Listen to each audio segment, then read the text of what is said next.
All right, so this is the 4-stroke build, and I was pretty impressed with it. Comparing it to a 2-stroke build, there's a huge difference. This one, I feel like a lot more effort was put into it to make this thing work. I feel like the 2-stroke build was a lot easier because the motor's a lot smaller and a lot compact. The motor is so big on this that you're not able to pedal. The motor for this frame, this Huffy Lockland frame, the motor is too big. So that's one obstacle you're going to run into trying to make the pedals work. I tried to use the extended pedals, and that was even worse. I mean, it's just not meant for this frame.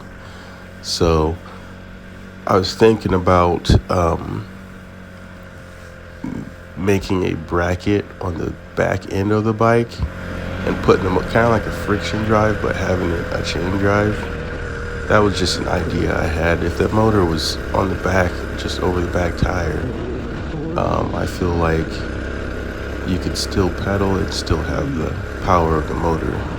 But this thing's good for doing like trails and stuff, but it only goes about 20 miles per hour. So I wouldn't recommend taking this on the streets without being able to do a decent amount of speed. So the 2-stroke bike, yeah, I could ride that on the streets. It could do 35 pretty easily, but you did have to pedal.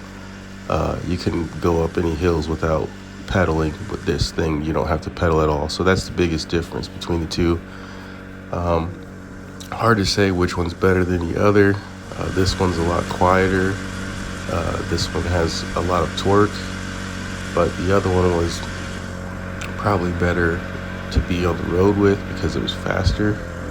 So that's just my ideas.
Good 40.